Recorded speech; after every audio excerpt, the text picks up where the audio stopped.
Pronto. Tô. Então tá bom. Oficialmente, boa tarde a todos e todas. Estamos começando a quarta e última live do ano de 2020, do grupo de pesquisa Musealização da Arte, Poéticas e Narrativas.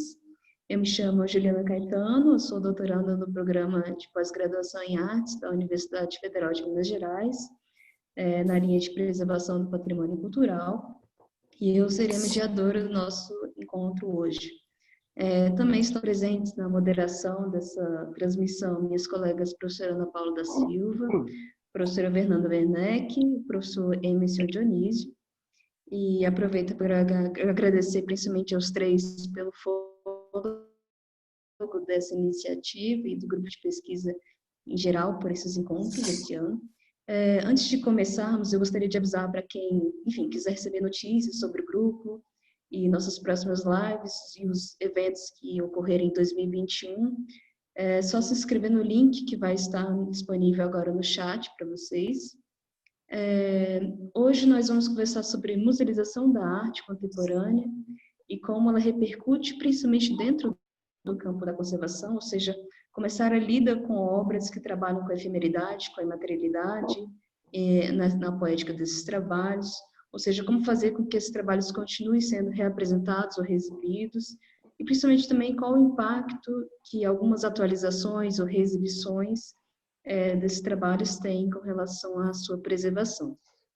Bom, para responder essas questões, eu tenho a honra e o prazer de receber duas queridas convidadas, a professora e doutora Elia Marçal e a professora doutora Magali Sen. Muito obrigada, principalmente, por aceitarem nosso convite. Bom, cada uma das duas palestrantes terá 25 minutos de tolerância para falar. Eu vou sinalizar para vocês o tempo máximo, quando, enfim, vocês estiverem ultrapassando, eu dou um toque para vocês. Bom, em seguida vocês responderão algumas perguntas escritas aqui no chat do Zoom. As pessoas que quiserem perguntar diretamente podem ligar ao microfone ou o vídeo no momento da questão. Eu peço apenas que manifestem no chat o desejo de perguntar e para que possamos seguir na ordem, né? Bom, importante também é que enquanto nossos convidados estão falando, eu peço àqueles e àquelas que estão nos assistindo que, por favor, desliguem a câmera e o microfone no aplicativo do Zoom. E também um outro aviso importante, que essa live estará sendo gravada, então, posteriormente será disponível no YouTube do Grupo de Pesquisa Musealização de Arte. Bom, vamos então para a nossa primeira convidada. A professora Magali Beleucem é professora associada do Departamento de Artes Plásticas da Universidade Federal de Minas Gerais, UFMG. É professora permanente do Programa de Pós-Graduação em Artes da Escola de Belas Artes da UFMG. E entre 2010 e 2011, foi coordenadora do colegiado do curso de graduação em Conservação e Restauração de Bens Móveis da UFMG. É editora-chefe da revista Pós e líder do grupo de pesquisa Arte Contemporânea, Preservação e Exibição Artcom, do CNPq. É doutora em Poéticas Visuais pela Universidade de São Paulo no projeto A Preservação de Instalações de Arte, com ênfase no contexto brasileiro, discussões teóricas e metodológicas, e tal pesquisa resultou no livro Entre Resíduos e Dominós, Preservação de Instalações de Arte no Brasil. É também membro da Rede Internacional de Conservação de Arte Contemporânea, INCA. Professora Magali, boa tarde, é sempre um prazer ouvir. Boa tarde, Juliana, obrigada. Obrigada, né, a todos pelo convite, falar da arte contemporânea, né, é sempre um desafio, né, e às vezes a gente acha assim, já falou tudo e que ainda tem muito por falar, né, sobre essas questões. Bom, eu, com base, né, nas questões apresentadas aqui no resumo, não sei se eu vou conseguir, né, responder a todas as questões, mas eu trouxe alguns estudos de casos e algumas introduções teóricas que talvez possam ajudar. Tá? Pode passar, Ana Paula. Ana Paula está... obrigada. Bom, eu acho assim que os grandes desafios, mesmo como, né, a Juliana já colocou, eu mais ou menos resumi aqui. tá muito ligado. Quanto à restauração, né, eu acho que a primeira questão que eu acho que é super importante também determinarmos é o ponto de vista da conservação, restauração, ou da preservação, ou da museologia. Na verdade, né, a arte contemporânea faz isso, né? Ela aproxima todas essas áreas. Então, assim, alguns desafios na parte da preservação, restauração, eu acho que estão relacionados principalmente à aplicação, né, desses códigos de ética, autenticidade, intervenção, reversibilidade, que são conceitos, né, que os conservadores, que nós nos apropriamos de outras áreas, e aqui a gente vai discutir todas essas questões, né, em vista dessa imaterialidade, em vista de obras com materiais precários, efêmeros, tá? Na parte das práticas museológicas, conservação preventiva, né? Então, aquisição, empréstimo de longa duração, documentação, armazenamento e exibição. Então, aqui o conflito também é bem grande, né? Porque nada, né? Nenhuma das metodologias se adaptam praticamente à arte contemporânea. Nós temos que introduzir novas metodologias, ou seja, de armazenamento, e mesmo dos critérios de empréstimo de longa duração, que a gente chama no Brasil de comodatos, que eu acho que é muito importante, né, discutir também. Armazenamento, exibição, reexibição, né, reinstalação, reconstrução dessas obras. E o papel dos profissionais, né, que aqui eu acho que tem uma linha muito tênue entre todos os profissionais. A arte contemporânea proporciona isso, né? Em muitas exposições, o curador apenas faz um texto. O museólogo não é necessário, muitas vezes, né, numa montagem de uma obra, muito menos conservador. Talvez a única função desses dois seja fazer uma bela documentação, né, dessas obras. E a gente tem esse outro ator, né, nesse cenário, que é o artista, né, colocando a sua opinião, né, ele participando desse processo, como que ele quer exibir sua obra, que materiais não devem ser preservados, como trabalhar a questão efêmera, né, e eu acho que são várias questões que a gente pode discutir depois. Pode passar, Ana Paula.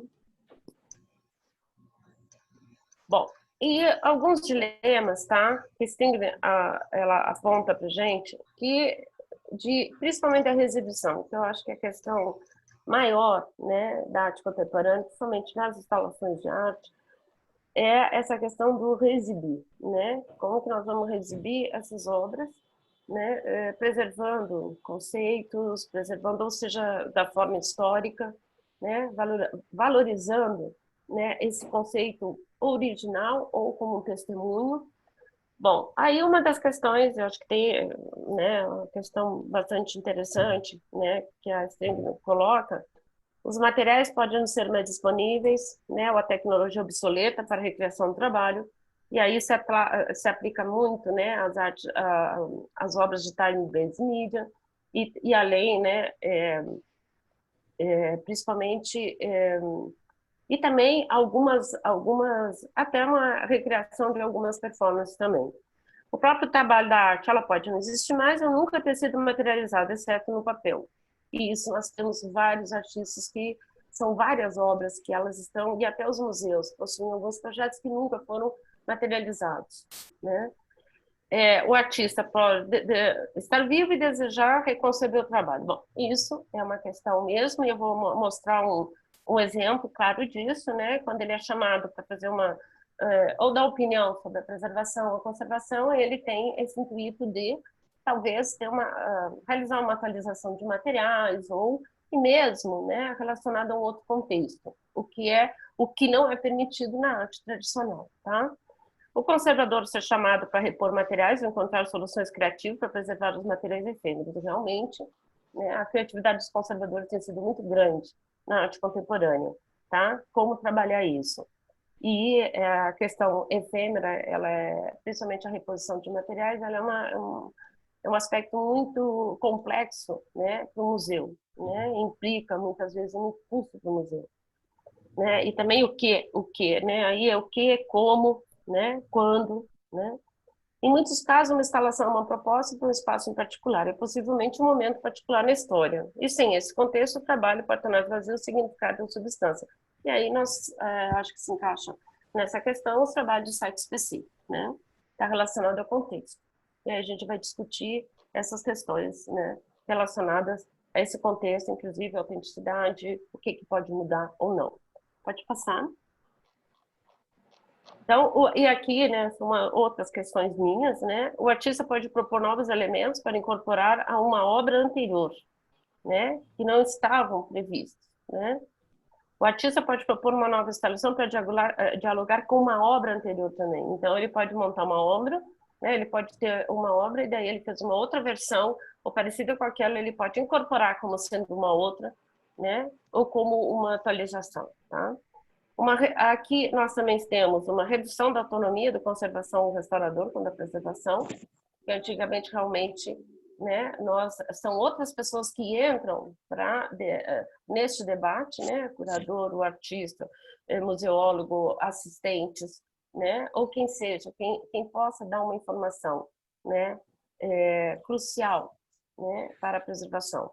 E cresce essa dependência do museu em relação ao artista quando a documentação é insuficiente para a instalação do trabalho. E entra o papel da documentação, né? Que já quer dizer, um consenso, né? A preservação da arte contemporânea implica, é diretamente proporcional à documentação. Então, quanto maior a documentação, menor a dependência que eu tenho de um artista. Então, algumas características de atenção, pode passar, Ana Paula. Bom, e algumas questões aqui que a Vivian Lansard coloca no seu livro, que eu acho bem interessantes, é o quanto a conservação do restaurador e o curador estavam artista. Então, essa é uma questão que, né, que realmente ela interfere muito, né? Quando você vai adquirir ou vai preservar uma obra, né? O quanto você está desenvolvendo um trabalho junto com o artista, né? Quais são esses limites, né? Até onde o artista permite que você possa ajudar, sem nunca estar a gente colocando aqui que existe coautoria, tá? Isso não existe nessa questão aqui, tá? Qual o índice de autoridade que deve ser dada ao artista e seus representantes legais? Então, quer dizer, é óbvio que existe também o artista também não é soberano em tudo, né? Dependendo quando está relacionado à preservação. Então, você tem que simplesmente trabalhar com uma questão, como é que eu vou dizer? Quer dizer, a opinião dele tem uma grande relevância, do conservador também.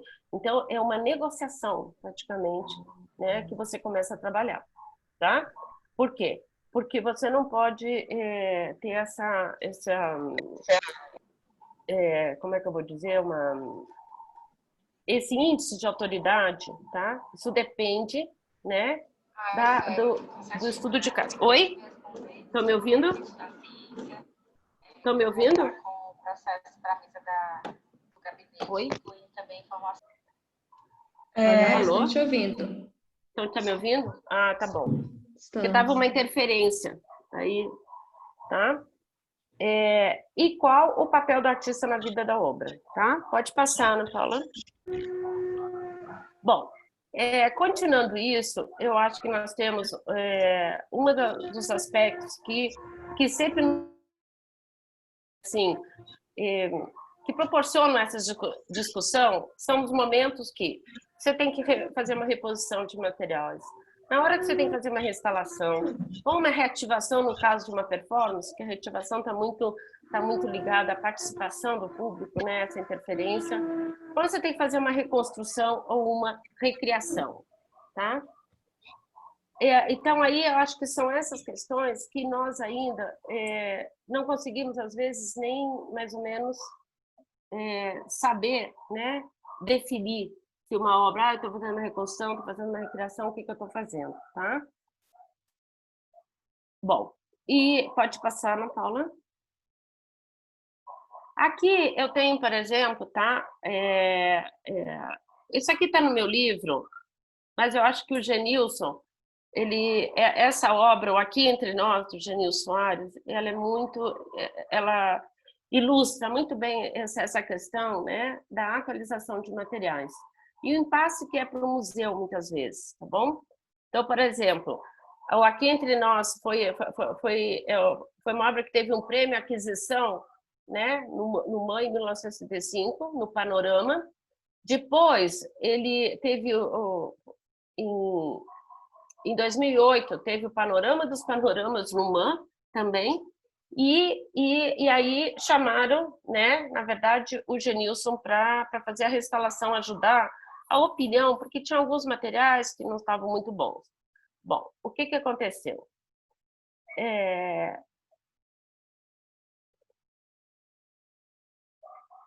Ana Paula?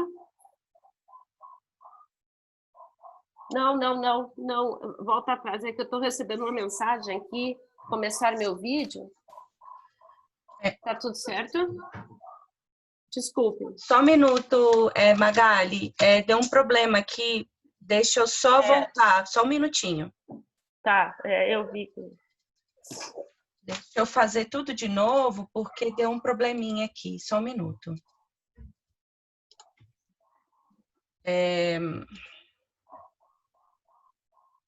Para aí um momento também eu. Então vamos aguardar uns minutinhos e a gente retoma, então.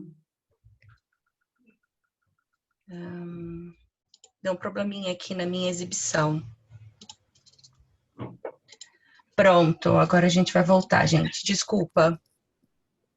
Voltou? Voltou. Tá? Então, assim, tá, gente?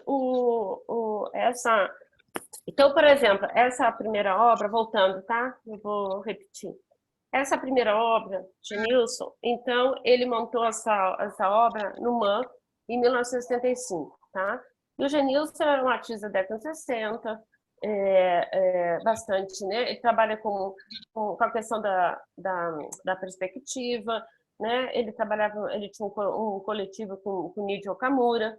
Então, quer dizer, e aqui eram alguns materiais, né? Eram, quer dizer, eles projetados, e a instalação era muito grande, ela foi montada num grande espaço. Como ele teve o prêmio aquisição, segundo ele, né, numa entrevista que eu fiz, ele não contemplava todos os materiais, né, que ele tinha gasto na época, né, com a instalação. E aí o MAN adquiriu só a metade da instalação, que o restante não. E que essa metade que foi que teve o nome de As Testemunhas, em 2011, essa foi a parte adquirida. Quando ela foi sendo remontada, ela foi remontada no MAN de novo, chamaram um artista, porque tinha algumas placas, né, são montadas umas placas de acrílico, outras de madeira, de alcatex, que eles trabalhavam muito naquela época, né? E aí, realmente, o que ele quis fazer? Aí, quer dizer, chamaram o artista para ter uma ajuda, né, como fazer, ele teve a ideia de que ele queria remontar essa obra, ele queria recuperar a obra toda para o MAN. Né? Então ele começou a atualizar os materiais, porque ele acha que tinha que atualizar os materiais de acordo com o que está sendo feito hoje. E aí ele fez esse projeto, início desse projeto, que agora não tem ideia se uma executou ou não, provavelmente não. Então, são essas outras questões, quer dizer, aqui está com outra obra. Né? Então, eu acho que esse é um exemplo, tá? Tipo de atualização, de uma interferência, e principalmente quando você quer atualizar materiais, tá? Pode passar, Paulo. Essa outra aqui foi do Paulo Klimachauskas, foi uma obra de 1994 no Paço das Artes, e depois ele remontou a obra em 2007, na Tomiotaki, tá? Ele fez a primeira obra no Paço das Artes com mármore, né? O mármore branco, ele fez com mármore que ele achou na rua. Só que depois, quando acabou a exposição, ele não tinha onde guardar, ele deu o mármore para uma vizinha, que colocou na parede da casa dela. E aí ele resolveu remontar numa exposição que teve de curadoria do Aguinaldo, no Tomiotaki. Eu acompanhei o processo dessa obra, né? E aí ele teve que mandar cortar, né? Procurar o mármore que ele queria, cortar mais ou menos como ele achava que tinha que ser a exposição. Teve vários problemas, mais como se achasse na rua, e ele refez, né? Ele começou, né? Quer dizer, os materiais são os mesmos, né? Praticamente, sem essa questão simbólica do contexto, enfim. mas o mármore, ele pintou as xícaras, ele adquiriu novamente os iguais e começou a fazer esse desenho também. Então, obra não, essa não é uma obra institucionalizada ainda, nem a do Genilson, só do Genilson, tá? Pode passar, Ana Paula, só para mostrar o processo. E aqui o processo dele montando, né? Tem todo um processo da maior, do menor, enfim. E a única, e aqui, né, um exemplo, né, da falta de documentação, a única referência que ele tinha era uma foto. Essa era a foto que ele tinha, né, que está aqui para ele poder fazer a pintura o máximo, né, com o máximo de fidelidade ao que era original, tá? Pode passar. Uma outra questão que eu falo aqui, mais um pouco de releitura, foi o Nelson Lerner, né? Não sei se todo mundo conhece essa história do porco, né? O Nelson Lerner enviou para um salão em Brasília um porco empalhado, e na época que foi o Nelson Lerner, todo mundo conhece, acho que eu não preciso nem falar sobre ele, né? Extremamente crítico, né? Trabalha muito com essa questão, né? Crítica da sociedade, de apropriação também. E ele enviou esse porco, acho que foi para o quarto Salão de Arte Moderna de Brasília, tá? Criticando justamente o mercado de arte. E na ida, né, ele tinha um presunto. O porco tinha uma corrente e tinha um presunto, né, que ia junto com a corrente. E ele contratou uma transportadora. Só que quando chegou em Brasília,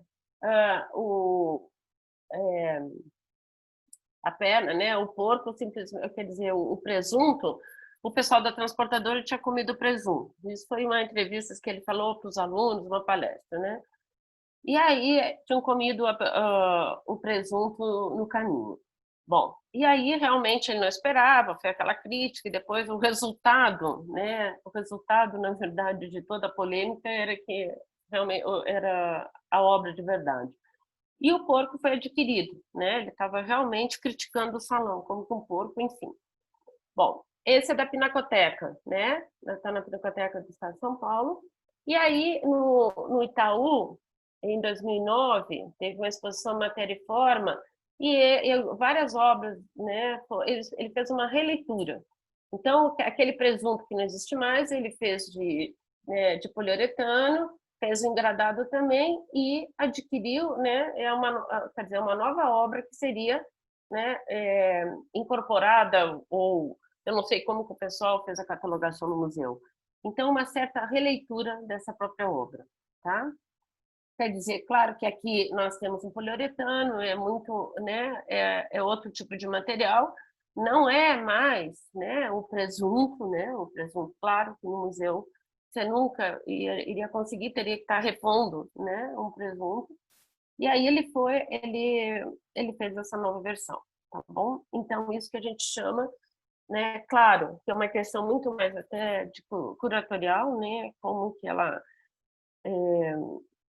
se é a mesma obra, qual é a outra leitura que ele fez, uma atualização, tá? Bom, para nós o que interessa na conservação é saber, né? Que essa é uma obra, você vai ter que aqui você tem uma matéria, assim como tem um corpo, tem uma matéria que você tem que preservar, tá? Mas como isso vai ser exibido, então essas questões que são muitas vezes deixadas um pouco para a questão para a curadoria decidir, né? Essas formas de exibir, enfim, tá? Pode passar, Ana Paula.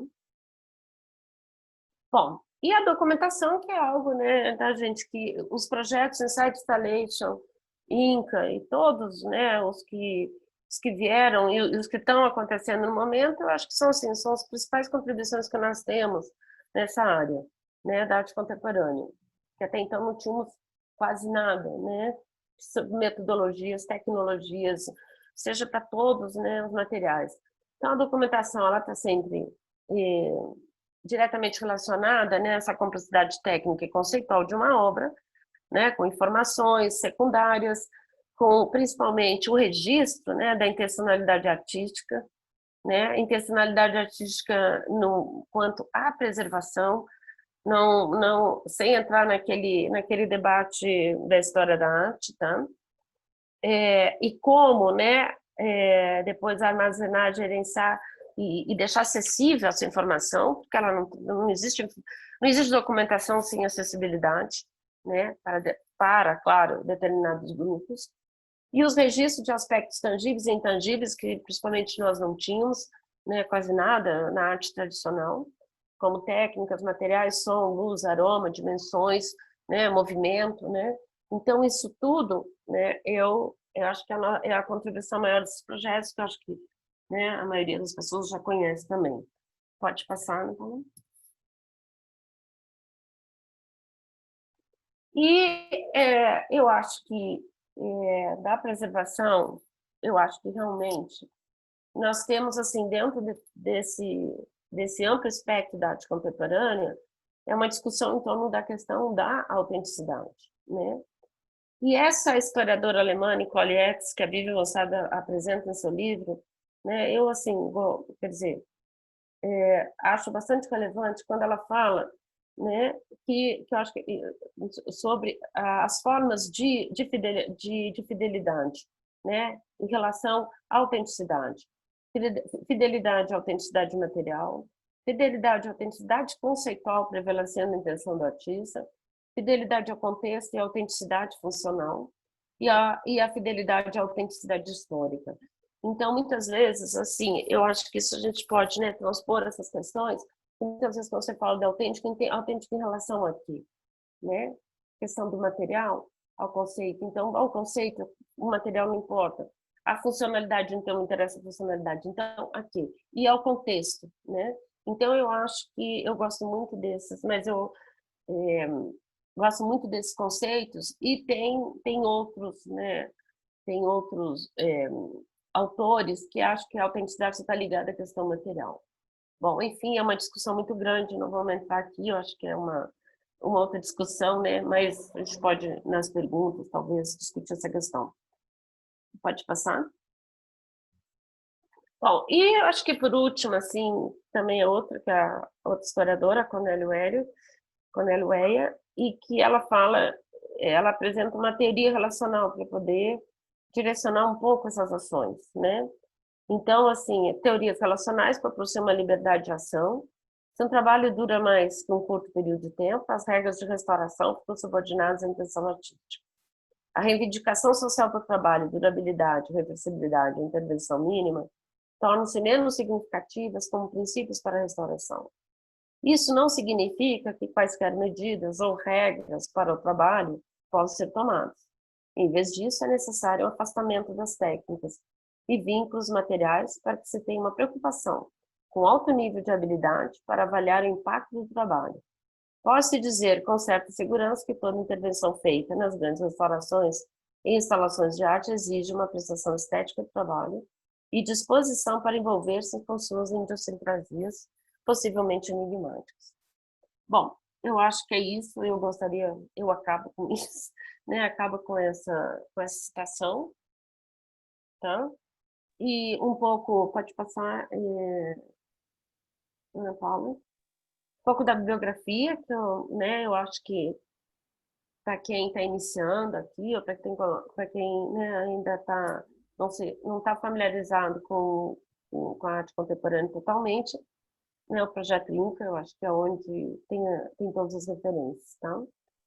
É isso. E obrigada. Obrigada, professora Magali, excelente apresentação. Bom, nós temos então agora outra apresentação da professora Elia Marçal. Elia Marçal é professora auxiliar no Departamento de História da Arte da University College London, é coordenadora do Grupo de Trabalho de Teoria, História e Ética do Comitê de Conservação do Conselho Internacional de Museus do ICOM, é pesquisadora no Instituto de História da Arte da Universidade Nova de Lisboa e doutorou-se pela Universidade Nova de Lisboa em 2018 com estudos sobre a conservação e apresentação da arte da performance e é pesquisadora da Tate Modern de Londres entre os anos de 2018 e 2020. Elia, muito obrigada. Viu? Muito obrigada por me terem aqui convosco. Vai ser muito difícil agora vir a seguir a Magali, depois desta apresentação tão excelente, tão inspiradora. mas espero que eu possa levantar com esta apresentação algumas questões que me têm vindo a apoquentar nos últimos anos. Eu não sei se conseguem ver o meu ecrã. Conseguem? Oh, Juliana, sim? Estamos conseguindo, agora apareceu. Ótimo, obrigada. Então, o que eu gostaria hoje eu gostaria de apresentar um tópico que eu sempre achei muito interessante, que é porque é que os museus decidiram que se deveria adquirir performance como ação viva e o que é que isso implica para os objetivos de conservação do património e como é que também a coleção e aquisição de performance para coleções museológicas, como é que essa mudança institucional leva depois leva-nos a inquirir sobre as possibilidades conceptuais para o caso da conservação de obras de arte no geral, não só de arte contemporânea, mas eu imaginaria que este tipo de desafios conceptuais que se apresentam a partir da performance podem também ser transversais para muitos outros campos do conhecimento, ainda dentro do que é que faz um objeto de conservação. Eu gostaria só de fazer algumas notas antes de iniciar. A primeira é que vocês vão reparar que faltam acentos e cedilhas nas minhas palavras. Isso não é intencional, apenas eu estou com um teclado inglês e não é possível para mim fazer isso. A outra coisa que eu gostaria de dizer é que esta reflexão que eu venho apresentar hoje foi muito desenvolvida enquanto eu estava a colaborar com a Tate, mas também no meu processo de doutoramento, e como todas as pessoas que fazem investigação saberão, todos esses processos de investigação são raramente solitários, são atravessados muitas vezes por conversas com pares, com colegas que se interessam pelas mesmas temáticas, e eu gostaria só de reconhecer todo esse processo colaborativo ao longo de todos os locais onde eu frequentei para fazer a minha investigação e que foram fundamentais neste processo. Todos os artistas com que eu colaborei, todos os meus colegas com que eu conversei, discuti e colaborei, às vezes de uma forma mais próxima e outras vezes menos, mas pronto, acho que é importante começar só por reconhecer a ecologia que é importante no desenvolvimento de uma investigação, principalmente investigação deste tipo, mas não só. Então vamos lá falar sobre a performance e o museu. Porque é que a performance, nós associamos muitas vezes a performance como sendo antitética, de certa forma, ou antítese do museu, mas a verdade é que a performance tem habitado o espaço do museu desde que a performance existiu, de uma maneira ou de outra. Mas enquanto que nos anos 60, 50 e 70 nós vemos um processo de musealização da performance que aconteceria mais através da comissão, através de processos curatoriais, o que nós vemos é que efetivamente...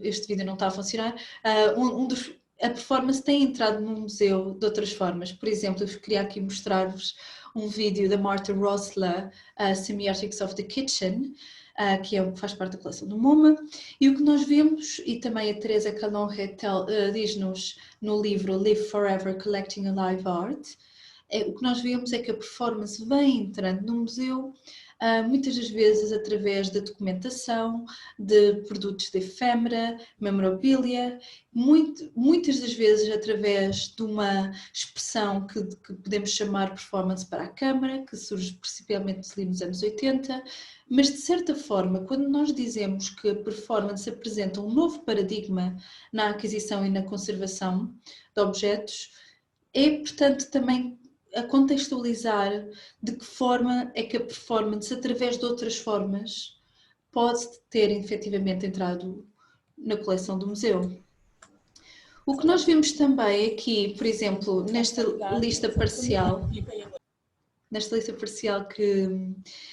que podemos encontrar no site monoscope.org, é que a partir de 2003 desculpem, de 2005, vemos um crescendo na aquisição de performance como ação viva. E isto é muito importante do ponto de vista conceptual, mas também do ponto de vista do que é efetivamente conservado. Se até a aquisição da performance como ação viva, a performance era adquirida como documentação, portanto era tratada como uma obra de arte em papel ou usando métodos de conservação que estão mais associados a obras de arte que muitos autores chamam de tradicionais, apesar de nós também podemos contestar essa categoria em si mesma, a partir do momento que se adquire performance como ação, o processo e o projeto da conservação da performance ganha outra lente, não é? Não só porque aquilo que se torna o objeto de conservação acaba por ser a ação viva, e é isso que os conservadores, restauradores que trabalham em museus têm a responsabilidade ativa de manter e salvaguardar para as gerações presentes e futuras, mas também porque os métodos de preservação desta ação viva são completamente distintos a priori dos processos de conservação que seriam utilizados até esta data. Evidentemente, nós vamos poder contestar algumas destas assunções, não é? Não só porque, por exemplo, o principal processo de conservação de performance acaba por se transformar no processo de documentação, que, como a Magali expressou há pouquinho, é o método essencial na preservação de instalações e de outras formas de expressão, por exemplo, multimídia, mas também porque quando nós achamos que a performance acaba por esticar os trâmites sobre os quais a conservação opera, nós depois olhamos pouco a pouco em processos de tomada de decisão para outras formas de expressão artística e vemos que a performance não apresenta um novo paradigma. Na verdade, apenas estica ou leva ao limite alguns paradigmas que já são existentes aqui. Por exemplo, olhando para esta lista, nós vemos, por exemplo, que as primeiras performances que foram adquiridas foram pela Tate, a Roma Dak, Good Feelings in Good Times, uma performance pelo Tino Segal, que é This is Propaganda, e Time, pelo David Lamelas. Depois nós vemos em 2005 também o Stedelijk, que também acaba por adquirir uma performance do Tino Segal. Aliás, o Tino Segal é neste momento o artista, segundo esta lista, que não está completa, mas segundo esta pequena fotografia, este horizonte do entendimento do número de peças que estão neste momento em museus, nós vemos que o Tino Segal acaba por ser o artista que tem mais obras em museus neste momento, o que também é muito interessante, mas nós lá chegaremos. Mas o que nós também vemos aqui nesta lista, e também quando nós temos acesso à informação de outros museus que entretanto também estão a adquirir obras com uma ação viva, ou seja, estão a adquirir obras de performance com a intenção de preservá-las e de expô-las, exibi-las através de uma reificação, uma atualização da ação em si. Quando nós vemos isso, vemos que também este crescendo implica não só um grande crescimento em termos de número, mas também em nível de complexidade. E é isso que nós vamos falar nesta apresentação. Então, vamos primeiro começar por ver como é que, na verdade, a cronologia da performance também é, de certa forma, fomentada por uma cronologia desta interação entre a performance e o museu. De seguida vamos também olhar para os vários tipos de performances que foram adquiridas por museus e como é que os vários tipos apresentam desafios diferentes à conservação. E depois, finalmente, vamos tentar perceber o que é que entra nestas coleções e o que é que não tem entrado, ou seja, quais é que são as características das performances que se alinham mais com as estruturas do museu e também com as estruturas da conservação, e quais é que são qual é o tipo de performance que ainda tem estado fora deste tipo de coleções e porquê. O que nós vemos quando nós olhamos para esta cronologia, que eu devo dizer, é bastante é bastante linear, falta-lhe alguma nuance, devo admitir. E também outra coisa que temos de ver é que também poderia ter sido, outras categorias poderiam ter sido utilizadas para definir estes vários períodos, é que se, por exemplo, nós temos nos anos 80 uma incorporação de novos mídia na expressão da performance através, como nós já falámos, da performance para a câmara, esta é também a altura que os museus começam também a interagir mais com artistas de performance e com artistas contemporâneos que trabalham com novos mídias para incorporar obras de vídeo, obras imersivas nas suas coleções.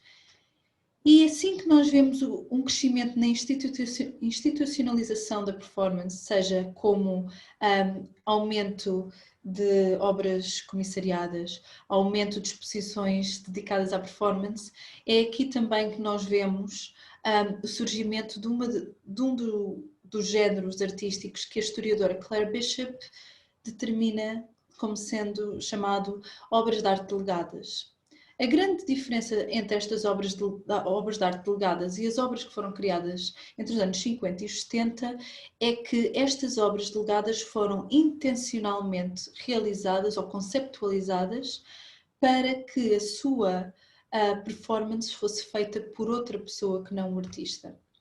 Temos casos específicos em que estas performances foram conceptualizadas em resposta a movimentos sociais e que levavam à sua ativação como sendo performada por exemplo, grupos de profissionais ou certos grupos sociais, mas entretanto também se tornou uma forma de delegação que permitia a continuação da vida da obra de arte para lá da presença, do que se chama a presença do artista, não é?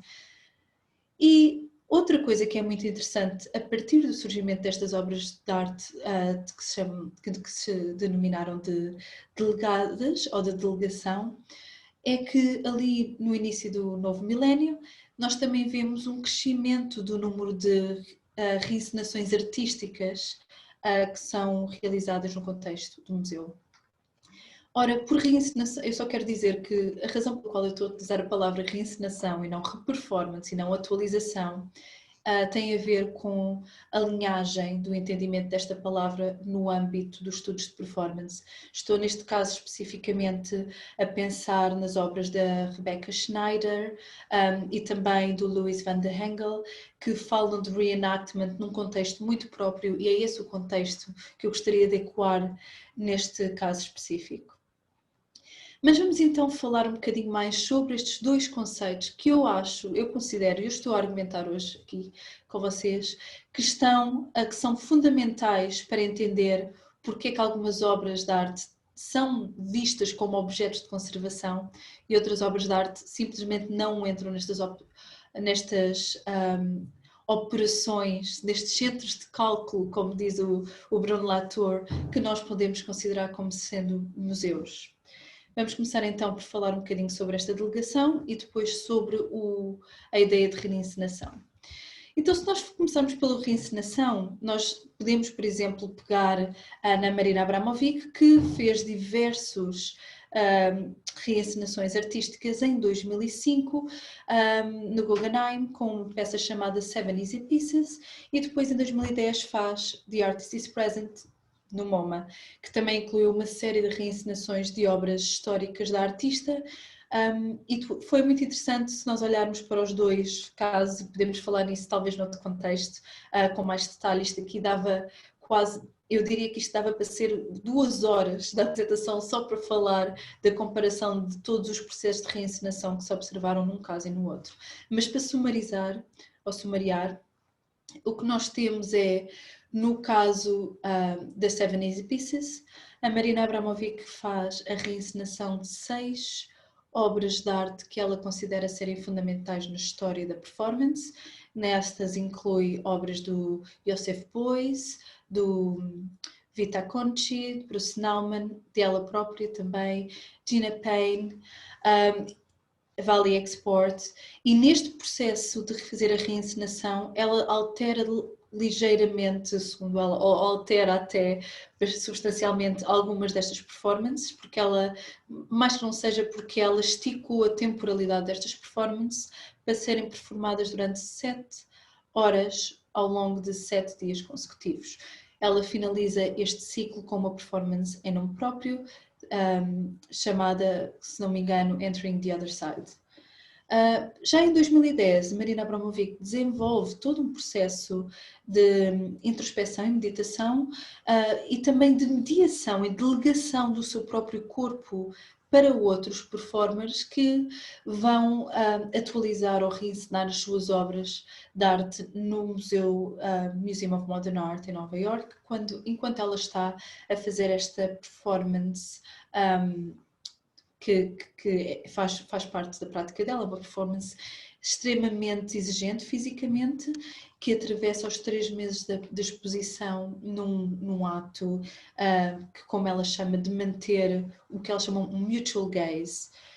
Existe um documentário que foi realizado para, na verdade, ambas as reencenações, e existiram várias críticas a este processo de reencenação, que mais uma vez podíamos falar num outro contexto, mas o que é importante aqui é nós vermos uma confluência de prática. E essa confluência é a partir do momento em que existe uma abertura a este processo de reencenação, que na verdade, essa reabertura, se nós olharmos para textos escritos por André Lepec ou Jéssica Santone, essa reabertura até começa a iniciar-se nos anos 90, mas quando nós vemos esses processos de reencenação a entrar no museu, é também quando nós vemos estas obras a serem, de certa forma, incorporadas naquilo que é a estrutura do museu. O outro processo é o processo precisamente de performance delegada, como eu disse, a Claire Bishop define como o ato de contratar não profissionais ou especialistas noutras áreas, que não a artística, para desenvolver o trabalho de estar presente e ativar ou performar num momento particular e num local particular, em vez do artista, e ela também diz, following his or her instructions, ou seja, seguindo um conjunto de instruções providenciado por este mesmo artista. E esta questão das instruções é muito interessante, principalmente quando nós olhamos ao que é que estas instruções significam. Ora, estas instruções, para começar, são uma forma de notação. Como nós vimos em grande parte da literatura da arte contemporânea, tem sido um elemento fundamental para a conservação de obras de arte que se chamam de time-based media. Ora, esta notação pode ser mais ou menos aberta, ou como diz a Pip Lauritsen, pode ser mais espessa ou mais fina, pode ser mais significante ou mais livre, mas este processo de notação atravessa todas as obras de arte que se desenvolvem com o tempo, ou que também se chamam de time-based media. Nós até poderíamos dizer, na verdade, que este processo de notação, ou este processo de indicar quais é que são as propriedades materiais de um determinado objeto, existe para todas as formas de obras de arte. Contudo, para uma pintura, essas instruções ou regras sobre as quais essa manifestação material se incide, essas regras, na verdade, estão materializadas pela pintura em si mesma, enquanto que com obras de time-based media ou obras de performance, essas instruções depois têm de ser continuadas ou têm de ser ratificadas por um processo de conservação, nomeadamente num espaço da galeria. Portanto, o que nós podemos ver quando nós analisamos o tipo de obras de arte que foram adquiridas por museus ao longo deste tempo, é que existem vários graus de delegação. Mais uma vez, peço desculpa pela falta de cedilha e de acento no A, o tilzinho. E estas formas de delegação apresentam uma perspectiva muito interessante quando nós depois começamos a categorizar os tipos de obras de arte que foram colecionadas por museus e os processos de documentação e de conservação que foram desenvolvidos. Nós vemos, por exemplo, que a maior parte com uma eu argumento aqui, com uma exceção, todas as obras de arte que foram até este momento adquiridas por museus pertencem a uma categoria de obras de arte delegadas. Eu devo dizer só aqui um pequeno ponto de atenção, que eu ainda não tive a oportunidade de entender bem como é que foi o processo de incorporação das últimas obras da Yvonne Rainer no Museu de Arte Moderna em Nova Iorque. Portanto, não posso estar a referir-me especificamente a essas, portanto, vamos tirar essas aqui deste conjunto. Então, vamos lá falar destes graus de delegação. Existem performances, como é o caso que eu coloquei aqui, do Erin Worm, que são as One Minute Sculptures, em que a performance tem uma notação muito explícita, que é baseada em instruções cuja ação é delegada a membros da audiência. Isto é quando o artista, neste caso da One Minute Sculptures, providencia uma notação e diz aos membros do público para interpretarem essa notação como bem entenderem e performarem em relação ao objeto escultórico. No segundo grau de delegação que podemos ver aqui é quando temos processos que também são baseados em instruções ou numa notação mais fixa, mas que a produção exige um envolvimento de pessoas no museu ou até de grupos profissionais. Isso seria o caso, por exemplo, da Tatlin's Whisper, da Tânia Bruguera, e a razão pela qual eu apresento isto aqui é porque, apesar das condições materiais necessárias para apresentar esta performance, que, para os que não sabem, consiste em 2 polícias que estão a cavalo a exercer mecanismos de controle de população dentro do museu.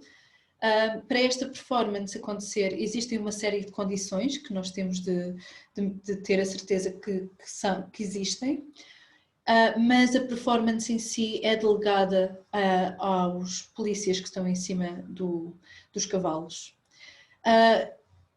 Depois nós temos ainda performances que têm uma notação, mas cuja notação é implícita, ou seja, não está definida num set de instruções que têm de ser seguidos. Exige muito mais espaço para interpretação no processo de produção por parte do museu. Isto seria o caso, por exemplo, do Tino Sehgal ou da obra Kiss ou This is Propaganda, e no caso específico de Tino Sehgal é muito interessante, como alguns de vocês saberão, porque o Tino Sehgal recusa formas de documentação e isso é essencial para o entendimento da sua prática artística. E ao recusar formas de documentação, o que ele promove é um processo de transmissão corpo a corpo que ele próprio desenvolve através de produção de ciclos de migração. Por exemplo, ele diz que a obra dele tem de ser apresentada frequentemente para que esse conhecimento tácito não se perca, e ele também desenvolve formas de transmissão dentro da sua própria equipa, que depois vão até aos museus onde a obra é exposta para continuarem esse processo de transmissão. Portanto, nesse caso, a delegação não é só a outras pessoas, a membros, a performers, mas também o processo de transmissão também é delegado pelo artista a outros. Agora vamos falar das obras que não são delegadas. Quando as obras não são delegadas, estas são obras que intencionalmente não foram criadas para serem performadas por outra pessoa que não o artista. E seria o caso, por exemplo, do Interrail Scroll, da Caroline Schneemann. Devo dizer que esta obra de arte não foi adquirida como uma ação viva, foi na verdade, tem várias manifestações físicas como fotografias, como descrições, mas que efetivamente está ainda por ser adquirida como ação viva. E o que nós vemos aqui com obras de arte que não são delegadas é que todo o processo de manifestação da obra de arte que existe através do processo de conservação tem de ser negociado. E não existe essa delegação, ou seja, em termos da autoridade do artista, é muito difícil, muitas vezes, de avançar para determinações sobre o que é que a obra pode ser, porque a obra é sistematicamente modificada através do processo de performance em si. E eu disse, se lembram no início deste slide, que com uma exceção, todas as obras de arte que foram adquiridas até este momento são delegadas. E essa exceção será diria eu, uma peça pelo artista Tony Conrad, chamado 10 Years Alive on the Infinite Plane, que foi adquirida pela Tate. Eu fui sortuda o suficiente para estar envolvida nesse processo de documentação e nesse processo de aquisição. E foi extremamente interessante porque, infelizmente, o artista não estava vivo quando a obra foi adquirida. E apesar da obra ter sido performada várias vezes, num total de, pelo menos, de que nós tenhamos certeza, pelo menos 11 diferentes instâncias da obra antes da obra ter sido finalizada, apesar de ter sido exposta essas 11 vezes, a obra foi sistematicamente diferente. E o grande ator que fazia parte desses processos de mudança era o artista, que sistematicamente também modificava as condições materiais necessárias para produzir essa obra. E estas obras de arte que não são delegadas claramente levantam questões novas à conservação que são muito difíceis de conciliar com uma conservação que se pensa neutra ou com uma conservação que tem o objetivo de manter uma forma de autenticidade acima de outras. E no caso da performance isso já é difícil, é ainda mais difícil quando essa autenticidade é negociada a cada momento e em cada interação. E se quiserem nós podemos falar um bocadinho mais deste processo no final. E que outras formas de delegação é que existem? Quando uma obra de arte não é adquirida como uma ação viva, ou seja, quando não é adquirida com a intenção de continuar a manter-se como uma performance, o que nós vemos muitas vezes e que acontece frequentemente é que as obras são adquiridas como uma ação, mas que têm sempre uma opção de serem também expostas como documentação. E isto acaba por ser uma forma de diminuir o risco de conservação destas obras, se admitir que existem estas duas formas, estas duas manifestações que podem estar presentes no momento da conservação da obra.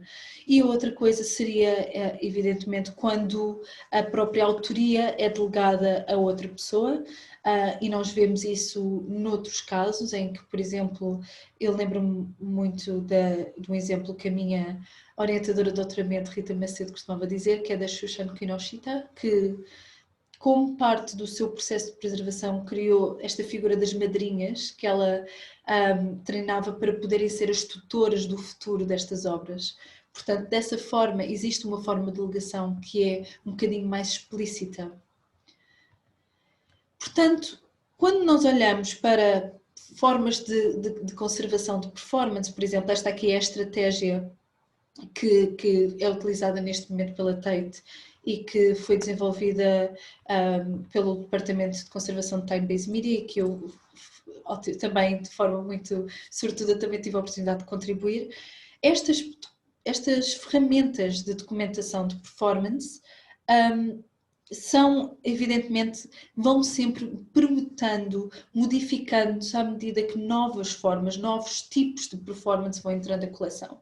Contudo, estas formas de ferramentas e estas formas de criar conhecimento, que é isso que a conservação acaba por fazer, são, contudo, contingentes a estas formas de produção artística, que são as formas de produção artísticas que são consideradas conserváveis ou que são consideradas parte deste processo de relação entre a performance e o museu. Então, o que é deixado de fora? Essa é a minha grande questão. O que é deixado de fora? Quando nós estamos a documentar estas performances, seguindo um template com uma série de determinados campos, quando estamos a seguir uma forma de pensar e uma forma de criar conhecimento que é determinada por certas categorias de obras e não é informada por outras categorias de obras, o que é que nós deixamos de fora? O que é que nós excluímos? Nós excluímos, naturalmente, obras de arte que dependem intrinsecamente de conhecimento tácito, e isso também é porque o conservador ou os conservadores restauradores ou os departamentos de conservação acabam por ser os tutores do futuro destas obras, mas o futuro destas obras depende de uma ecologia de prática que extravasa o museu e que extravasa o conhecimento e as formas de operação que o museu pode criar. Depois existem obras de arte cuja significância reside inerentemente fora do museu, temos processos de ativismo e também temos obras de arte mais históricas que eu acho que tem a ver também com a persistência histórica destas obras, que leva a que muitas das vezes os processos de reencenação, a ativação, a atualização destas obras possam ser pensados de uma forma diferente comparados com outras formas mais delegadas de desenvolver formas de entendimento, não é? Então, qual é que é a implicação que isto resulta para os museus? Leva-nos a perguntar, e isto funciona aqui mais como uma provocação, que será que os museus podem conservar obras de arte performativa que têm dependências externas? É possível ativar obras de arte? Qual é que é a diferença entre processos de atualização e ativação, reencenação, e processos de cópia, processos de apropriação? Qual é que é a linha ténue que nós temos de andar quando estamos a pensar nestas obras? E depois, será que é possível que a conservação seja uma forma de ação política que permite que estas formas e manifestações artísticas continuem a atuar dentro do museu? Será que estas formas de expressão artística podem reverter a ideia que os museus não são espaços políticos, ou podem ainda ajudar a acentuar ou tornar visível a politização do espaço do museu? Essas são algumas das provocações que eu acho que estas obras trazem. E gostaria de terminar só dando-vos um exemplo desta obra do Cil de Meireles, inserções em circuitos ideológicos. Este é a Coca-Cola Project, desculpem, ainda estou com o inglês na cabeça. Este é o projeto Coca-Cola de 1970. Esta obra, não sei se vocês reconhecem, imagino que sim, é uma obra em que o artista, depois de ter consumido esta bebida, acaba por depois de modificar a garrafa e devolver a garrafa à circulação. E esta é uma obra cuja significância depende não só da capacidade do artista reformular os preceitos sobre o qual o circuito e a disseminação económica de produtos Coca-Cola existe, intervir nesse circuito e devolver à circulação, ou seja, tomar de assalto este sistema de circulação para a transmissão de mensagens políticas. E uma coisa muito interessante que eu gosto muito de todas as obras do Cil de Meireles, acho que eu tive a oportunidade de o entrevistar e estou muito grata pela generosidade do artista. Eu acho que os artistas são sempre muito generosos quando se oferecem para responder às perguntas, que às vezes até são bastante intrusivas do conservador. E uma coisa que eu acho muito interessante nesta obra é que é uma obra extremamente ativa e que poderia ser até considerada performativa. Então, com este exemplo que nós vemos é que a performatividade não é somente inerente a obras de arte performance, é também inerente a todos os tipos de objetos. É só uma questão de escala. Neste sentido, quando nós vemos que os museus agora que adquiriram manifestações desta forma artística e o fizeram como esculturas, temos sempre de nos interrogar qual é que é o processo sobre o qual nós estamos a conservar estas obras e o que é que se perde nesse processo de aquisição. Principalmente, e se nós olharmos agora, por exemplo, para o projeto Cédula, do Cil de Meireles, que ele utilizou o mesmo sistema de devolução a estes circuitos ideológicos, neste caso utilizando o circuito e a circulação de dinheiro para explorar mensagens políticas, nomeadamente quem matou Herzog. E quando nós olhamos como é que esta obra continua a atuar, por exemplo, em 2009, quando ele colocou a figura de Meirelle Franco numa nota de R$2, nós percebemos que há formas aqui em que a conservação ou os preceitos da conservação, como são definidos neste momento, não vão dar resposta. Como é que nós podemos fazer, o que é que nós podemos fazer para que estas obras que são ativas, são tão ativas como são ativistas, como é que podemos modificar as estruturas do museu ou modificar as categorias do conhecimento que nós entendemos como conservação para pensar a materialidade destas obras desta maneira? Será que isto cria um precedente? Será que os museus e os conservadores terão autonomia para continuarem a ativar esta obra, a atualizá-la no derradeiro sentido da palavra, por gerações e gerações? Qual é que é o limite da conservação e o que é que nós estamos a excluir quando a performatividade entra no museu? E pronto, são estas as minhas questões, espero que tenham sido claras, mas pronto, são estas as minhas provocações para a conversa de hoje. Obrigada, Hélia, uma excelente apresentação, acho que todo mundo aqui aprendeu bastante. Bom, nós vamos dar início então ao nosso debate, nós já temos uma pergunta no chat, eu deixo aberto também para o público começar a lançar suas perguntas por lá, mas antes eu vou aproveitar do meu privilégio de mediador e fazer algumas perguntas para vocês duas. Bom, a minha primeira pergunta é principalmente com relação à questão da própria forma de aquisição desses trabalhos. Eu percebo que, principalmente na apresentação da Hélice, deixou muito claro que não é simplesmente o fato de adquirir uma obra, e esse processo exige muito mais preparos, muito mais questões com relação a como, de fato, fazer a conservação desse trabalho, não apenas se tratando de apenas assimilar esse trabalho, principalmente dentro de uma instituição museológica. E aí eu fico pensando, principalmente, como isso se dá, Hélia, e também, principalmente, a professora Magali, com relação às formas de aquisição quando isso vem de outras origens que não do artista. A professora Magali tinha comentado sobre a questão do prêmio aquisição, e aí eu fico me questionando até onde essas formas de aquisição por salões, por, enfim, colecionadores, por feiras, entre outras formas de aquisição que não diretamente do artista, tem impacto com relação à preservação desses trabalhos.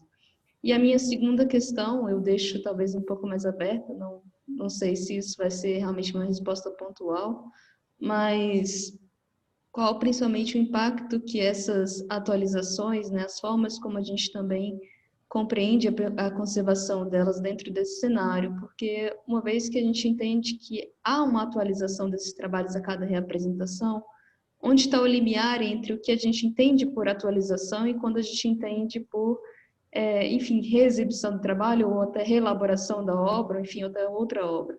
Enfim, deixo essas duas problemáticas para vocês e agradeço demais a participação.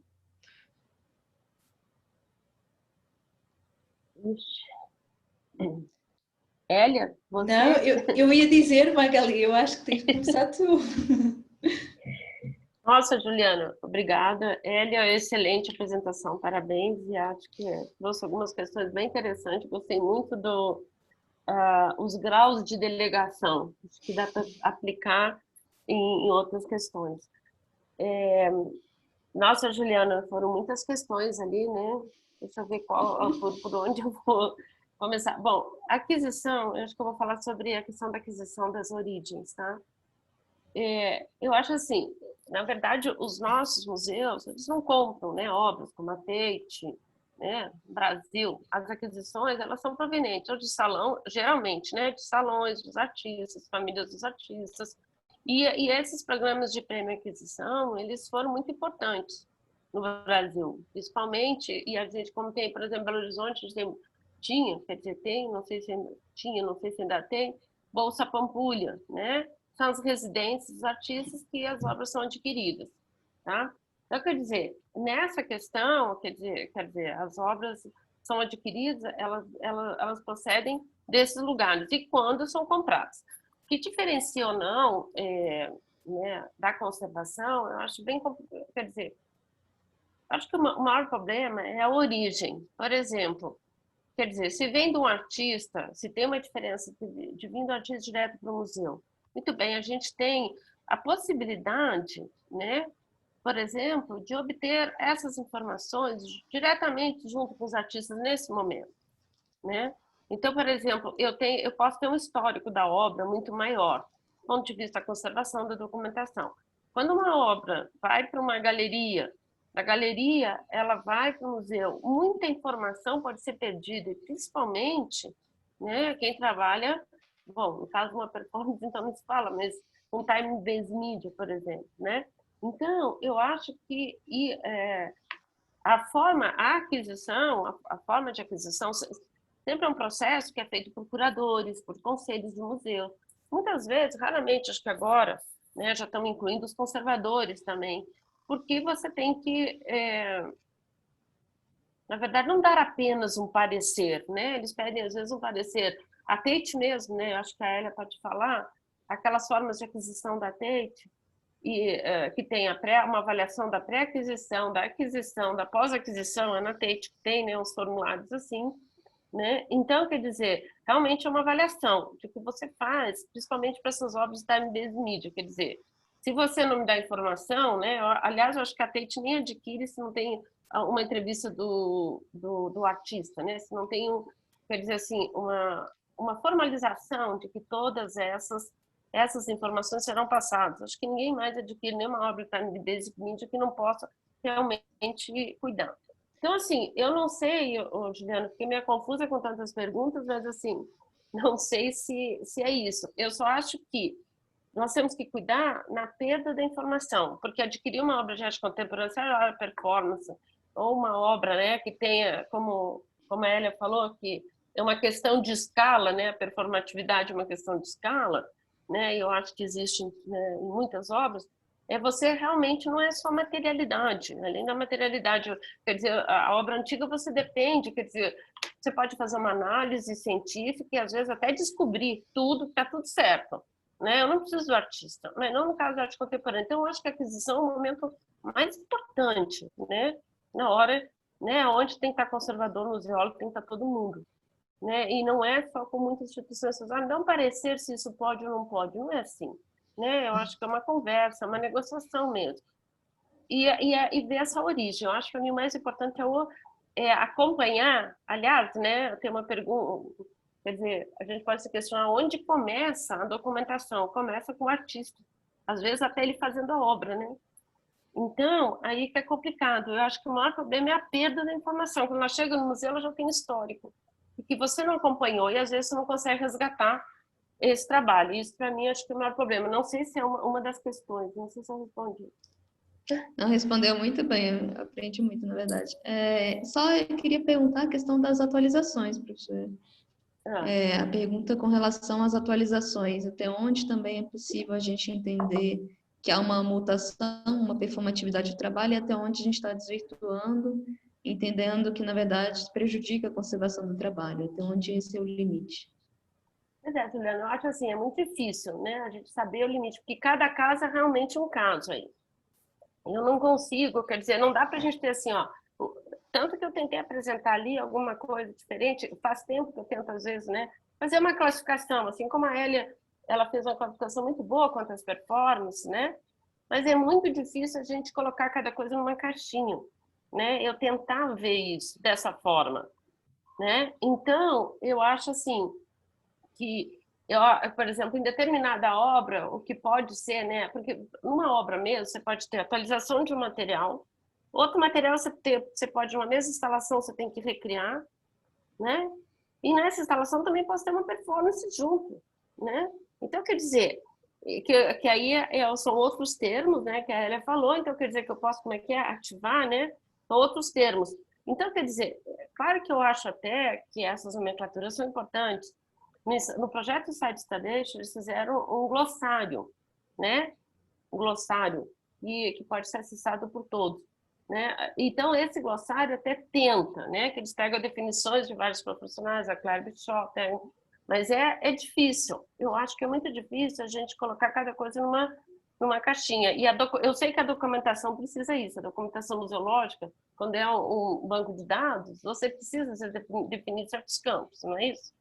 Eu entendo isso, mas que não é muito fácil, não. Eu acho que isso é uma colaboração, né? Como é que a gente pode fazer?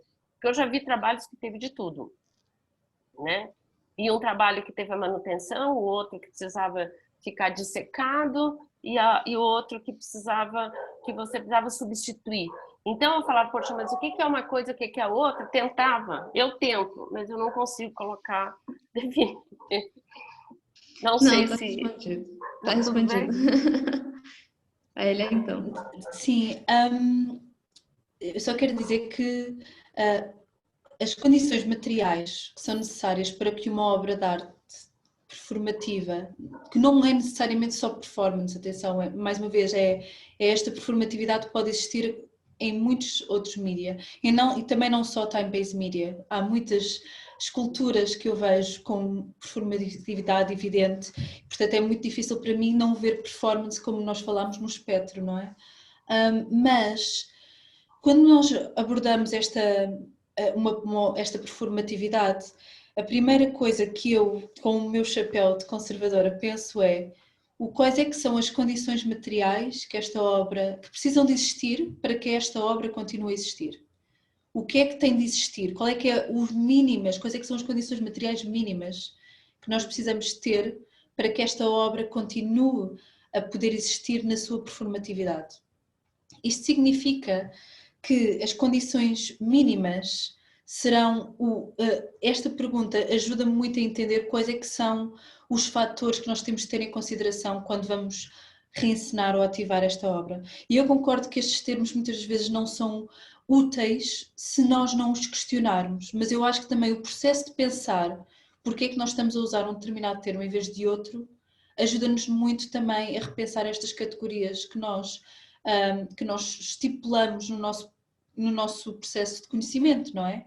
Por exemplo, estamos aqui todos hoje a falar português, não é? Isso também são categorias que nós estamos a definir, isso também é uma epistemologia que vai definir a maneira como nós estamos a pensar. E até eu reparei que quando eu estava a fazer a apresentação, às vezes mudava para inglês sem me aperceber, e entretanto depois tinha de voltar outra vez para português. E esse processo de questionar as coisas que nós dizemos e as palavras que usamos e os termos que usamos é essencial na performance. Por isso é que quando eu falei daqueles tipos de performance, quando uma obra de arte entra numa coleção, a primeira questão que nós fazemos não é então que tipo de performance é que isto é, não é? Não é bem isso. O que é interessante é pensar porque é que algumas destas obras de arte estão a ser colecionadas e são consideradas um objeto de conservação e outras ainda não chegaram lá. O que é que está falhando aí? Porque é que nós não estamos ainda a conseguir abordar os outros temas? E para mim a razão pela qual nós ainda, a conservação e os museus, que neste caso muito específico andam de mãos dadas, não é? A razão pelos quais estes dois organismos ainda não conseguiram relacionar-se com outras obras, eu acho que tem a ver com a questão do controlo e da autoridade do museu e da conservação, e estas obras que existem numa plataforma social cuja estrutura não é coincidente com aquela do museu, cujas terminologias, cujas categorias não são coincidentes com aquelas que são utilizadas no museu. O processo de aquisição é então esse primeiro momento, como a Magali estava a dizer, em que as condições da obra são negociadas. Eu gostaria de poder dizer que não há obras que sejam adquiridas sem a entrevista do artista, mas não é verdade. Acho que é preciso, não sei o suficiente, não tive na TED tempo suficiente para poder dizer se isso é verdade para todos os casos ou não, portanto não consigo dizer isso assim dessa maneira, mas definitivamente tem tudo a ver com a gestão da informação, como a Magali estava a dizer. E também concordo completamente com a Magali de que é sempre sobre a gestão de conservação, de informação, sempre. Conservação é sobre gestão de informação, mas enquanto que um objeto, uma pintura, tem essa informação, essa informação é possível que seja resgatada através de tecnologias da visão, através de métodos de instrumentação. Com performance, as metodologias são diferentes, mas o processo é de certa forma semelhante. Existe um processo de examinação, se nós quisermos chamar desta maneira. Existe um processo em que nós estamos a tentar perceber o que é que a obra é. O que é esta obra? O que é que faz com que uma manifestação possa ser considerada autêntica e a outra possa não ser? Onde é que estão os centros da autenticidade desta obra? E como é que nós conseguimos determiná-los, não é? E enquanto que para alguns objetos mais tradicionais nós já temos essas ferramentas que foram desenvolvidas desde o desenvolvimento da história de artes técnicas no século XVIII, para obras da performance ainda não temos, por isso é que ainda estamos neste processo de inquirir o que é que a obra é e quais é que são os limites da conservação. Agora, só para responder à questão da ativação, Juliana, mais uma vez eu acho que tem a ver com o que é que faz esta obra e o que é que faz, e quais é que são as coisas que fazem com que não seja esta obra. E ao tentar perceber o que é que faz esta obra, o que é que faz, quais é que são os parâmetros que definem a identidade de uma obra, nós conseguimos, de certa forma, perceber que formas de ativação é que são possíveis ou não. Se bem que às vezes, depois os artistas pegam-nos partidas, não é? Em que nós achamos, ok, já sabemos o que é que isto é, já temos a documentação feita e depois de repente o artista envolve-se outra vez no processo e modifica a obra e nós, espera lá, o que é que isto agora é? Temos de ver, temos de voltar atrás e voltar a questionar o que é que esta obra é e como é que nós podemos suportar, apoiar a conservação desta obra na sua variabilidade, porque estas obras, como eu tentei mostrar com as inserções do selo de Meireles, muitas destas obras só poderão existir modificando-se e muitas vezes modificando-se de tal maneira materialmente que nos faz realmente pensar quais é que são os preceitos que definem a perfeição de uma forma mais canónica, não é? Não sei se também se respondi ou não. Foi uma pergunta muito difícil. Respondeu muito bem, obrigada, professora. Bom, nós temos já 2 perguntas aqui no nosso chat, uma especificamente para a professora Hélia Massal e uma para as duas, tanto para a Magali quanto para a Hélia. Eu vou fazer da Hélia primeiro, que veio primeiro. Da Bianca Tinoco, ela quer saber sobre as performances em estágio de dormência, ou seja, quando estão no formato de proposição ou instrução, o momento mais arriscado para conservação de performance. E se puder comentar um pouco mais sobre os documentos preparados pela Tate para preservação de performances, também interessa. Tá bom, obrigada. Obrigada, Bianca. Sobre se o momento mais arriscado com a conservação das obras de arte de performance é difícil, é para mim difícil responder essa pergunta, mas eu vou explicar porquê. Talvez não responda diretamente a essa pergunta, mas respondo porque é que é difícil respondê-la. Porque a derradeira diferença que eu vejo entre a performance e, por exemplo, uma instalação, mas mais uma vez, é muito ténue porque os problemas são semelhantes neste aspecto também, é que nós só temos aquele momento, aquilo que o Cesare Brandi chama o momento metodológico de identificar a obra de arte como obra de arte, só existe quando a obra está exposta e está ativa.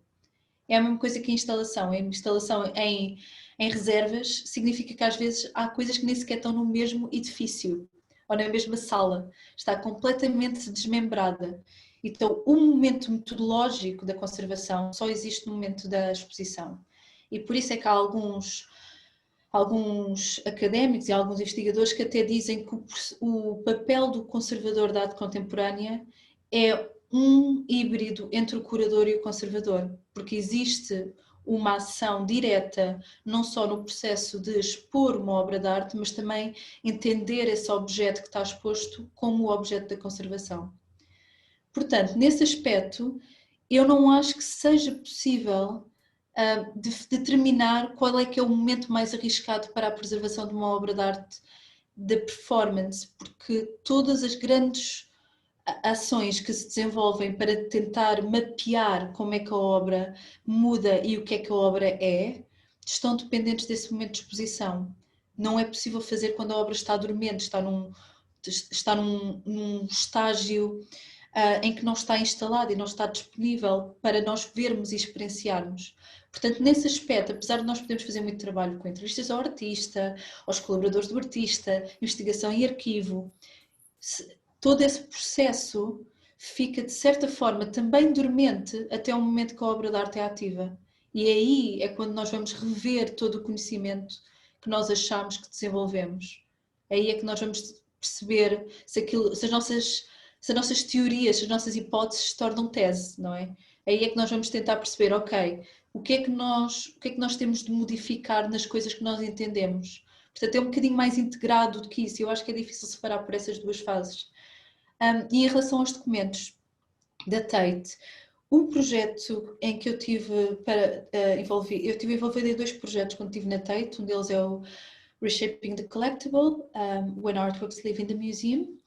e o outro era Documentation and Preservation of Performance Art. E este segundo tem um website em que nós ainda estamos agora a trabalhar, apesar de eu já não trabalhar lá, estamos ainda a trabalhar para deixar disponível todos os templates e toda a documentação que nós utilizamos e também todos os aspectos da nossa estratégia que nós, da nossa não, que já não trabalho lá mais uma vez, da estratégia da Tate que pode ser utilizado e que pode ser divulgado.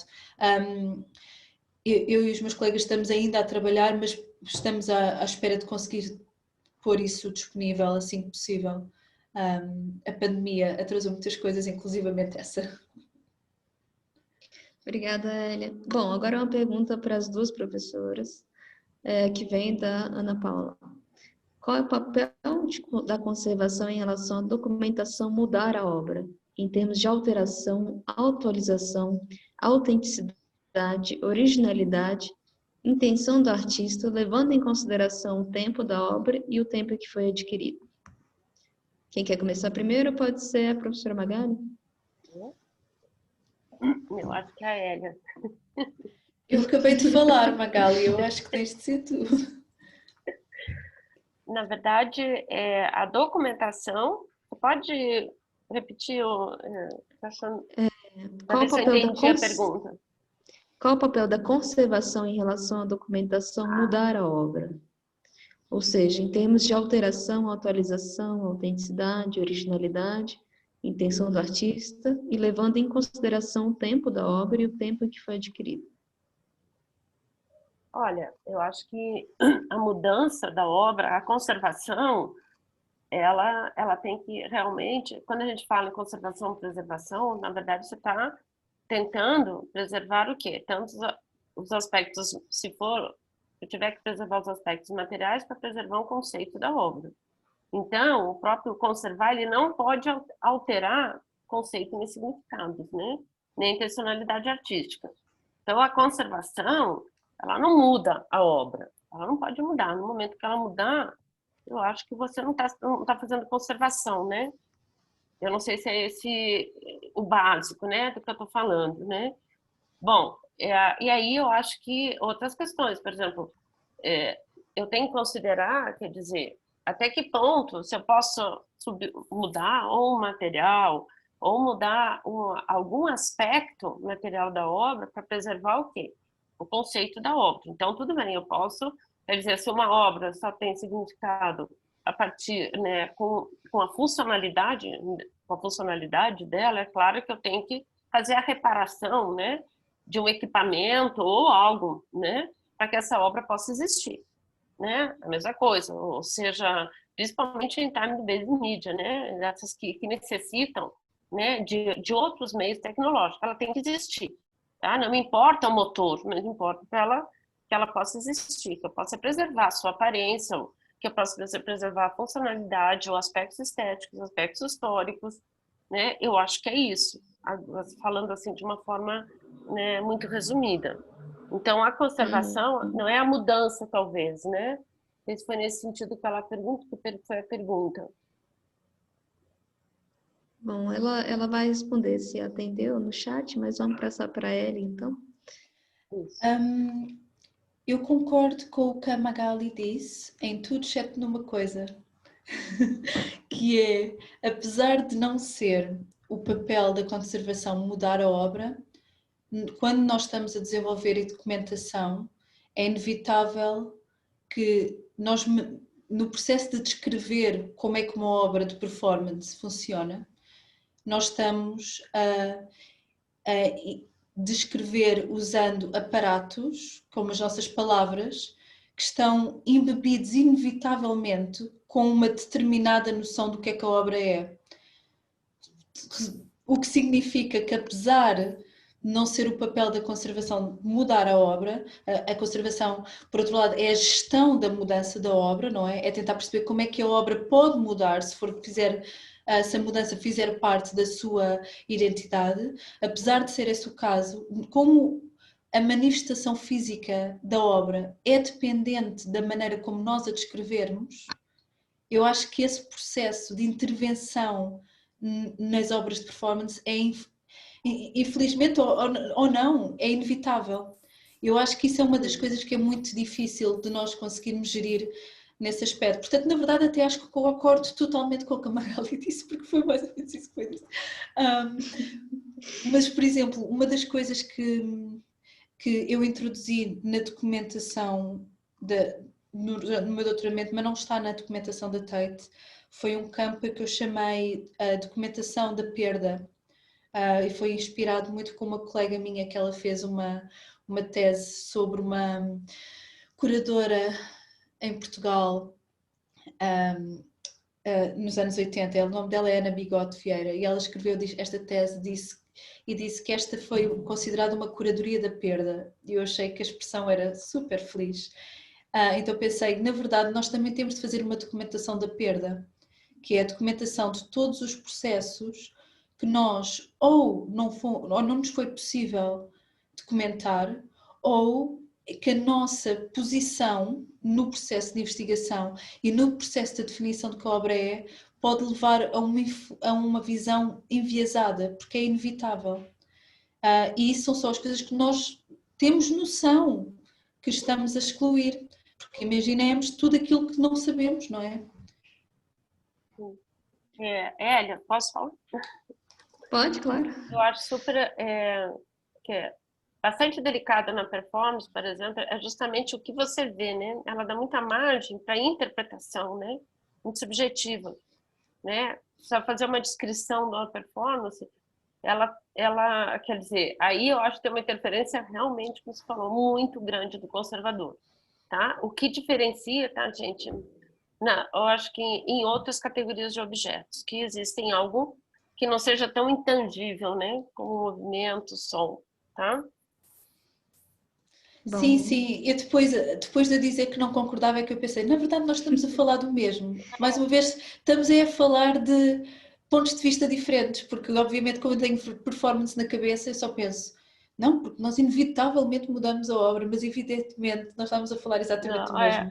Porque a performance é totalmente diferente. Você tem outros aspectos, né? Que são aqueles, né? E é como se, na verdade, é um trabalho etnográfico, né? É como você tivesse, você está documentando, fazer uma descrição do que você está vendo. Eu já fiz uma vez, né? É muito complicado você não colocar a tua subjetividade.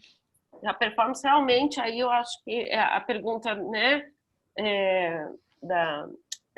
Da moça realmente tem da Ana realmente, né, aí pode ter mudança, mas eu concordo plenamente com você. Eu não tinha pensado também sobre esse ponto de vista, estou pensando ainda com alguns aspectos materiais e alguns intangíveis, mas não, né, na intensidade que é uma performance. Realmente pode ter.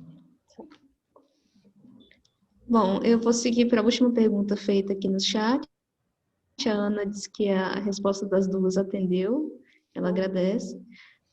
A última pergunta feita aqui é do Humberto Farias de Carvalho.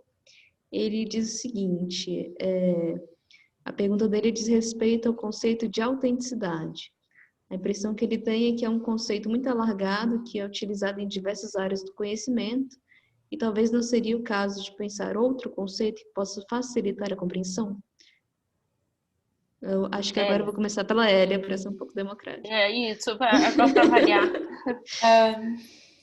Sim, seria o caso de pensar noutro conceito, eu concordo. Eu quando estou nas minhas aulas eu chamo-lhe de A-word, que é a palavra que toda a gente diz, mas que nunca ninguém consegue exatamente definir o que é.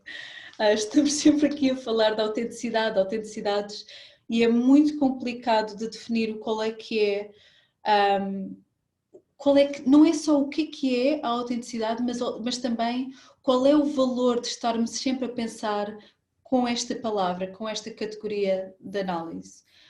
Portanto, eu diria que temos de pensar noutro conceito. Um outro conceito que eu acho útil para mim, quando eu estou a pensar em performance, obviamente está muito envolvido com a área filosófica em que eu me situo, que é estudos da performance, mas também um campo assim, meio nebuloso que se chama de novos materialismos, o que talvez muito influenciada por esse campo, é muito difícil para mim conseguir perceber o objeto material por si só, não é? Porque a razão pela qual um objeto é conservado não é porque o objeto é aquele objeto, é por causa de todos os valores que as pessoas associam àquele objeto em particular. Portanto, nesse sentido, não é sobre o objeto em si, é sobre os valores que estas pessoas providenciam. E como nós sabemos, desde a análise do Alois Riegel em 1906, todos estes valores podem ser concomitantes, mas também conflituosos uns com os outros.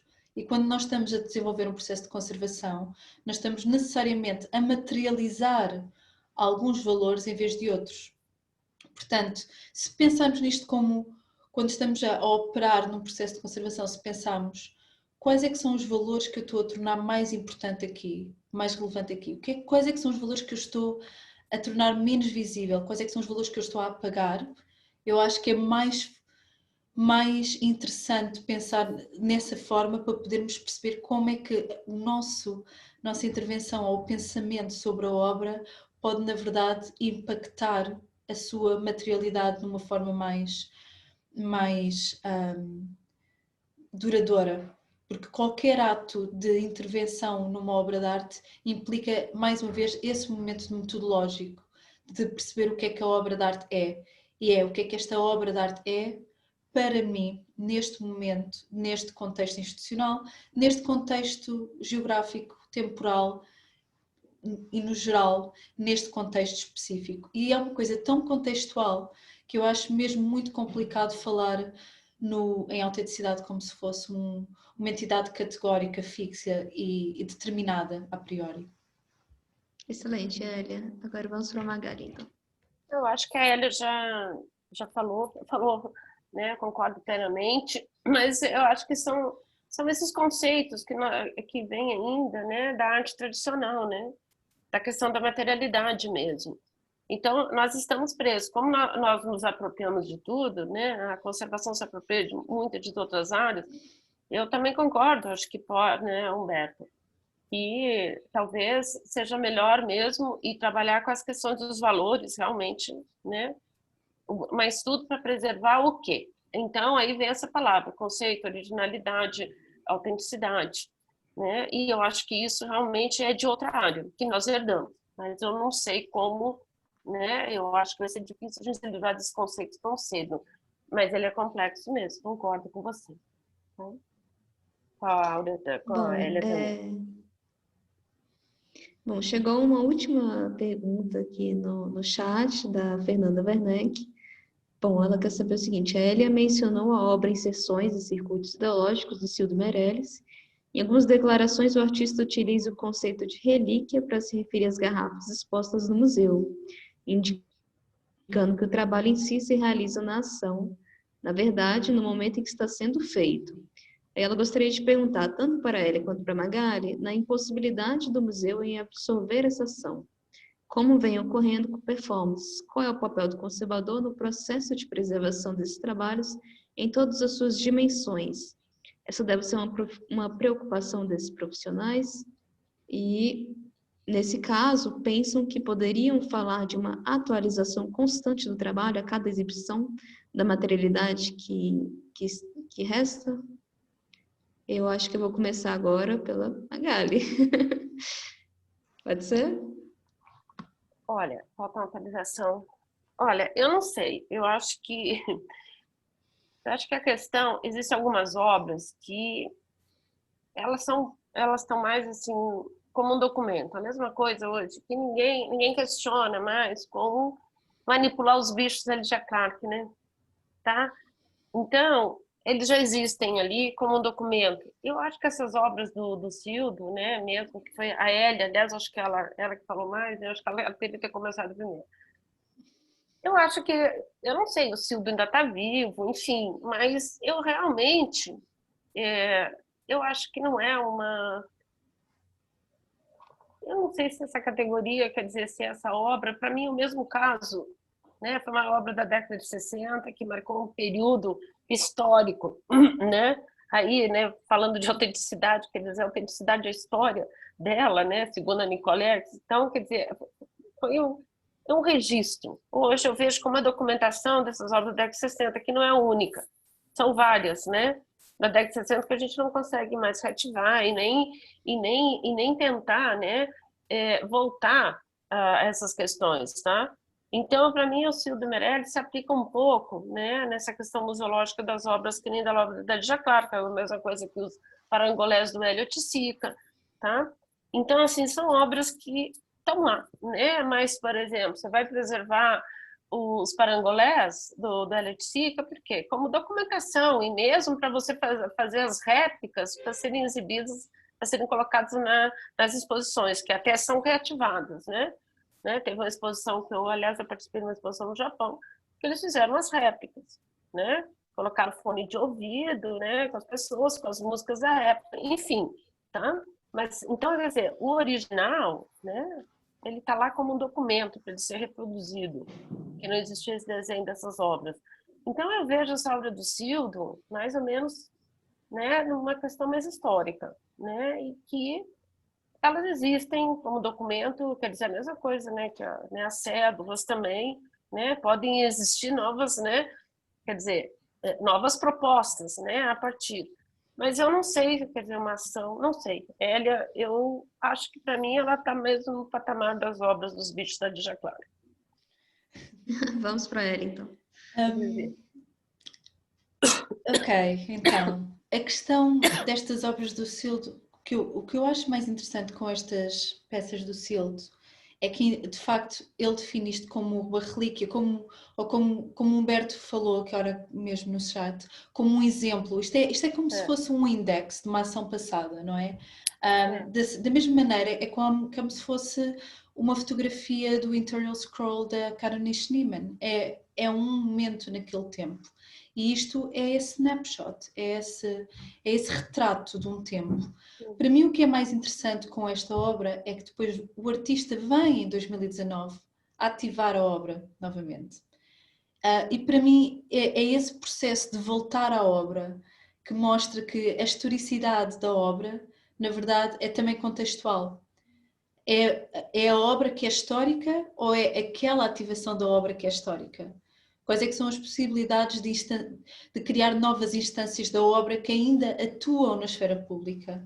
E quem é que pode gerar essas novas propostas? Quem é que tem, se fosse eu a gerar essas propostas, seria ainda uma iteração do projeto Cédula ou isso é uma ação que está agarrada à presença do artista? Portanto, essas são as questões, mas eu não tenho resposta para essas questões, só para deixar claro.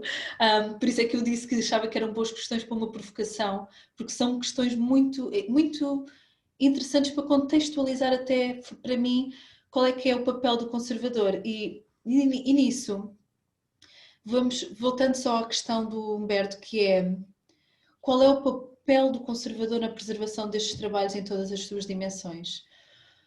Bem, eu acho que a principal coisa que nós temos de ter em consideração é que quando uma obra de arte entra numa coleção automaticamente como já uma coisa, não é?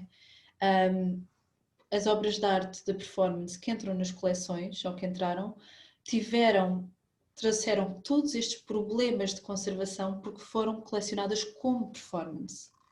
Enquanto que documentos de performance que entraram antes da aquisição de performance entraram na coleção como obras de arte em papel ou fotografia. E essas categorias de conhecimento dar as práticas de conservação que depois se atuam nestes objetos. Agora, o que eu acho interessante é como uma conservadora, não é?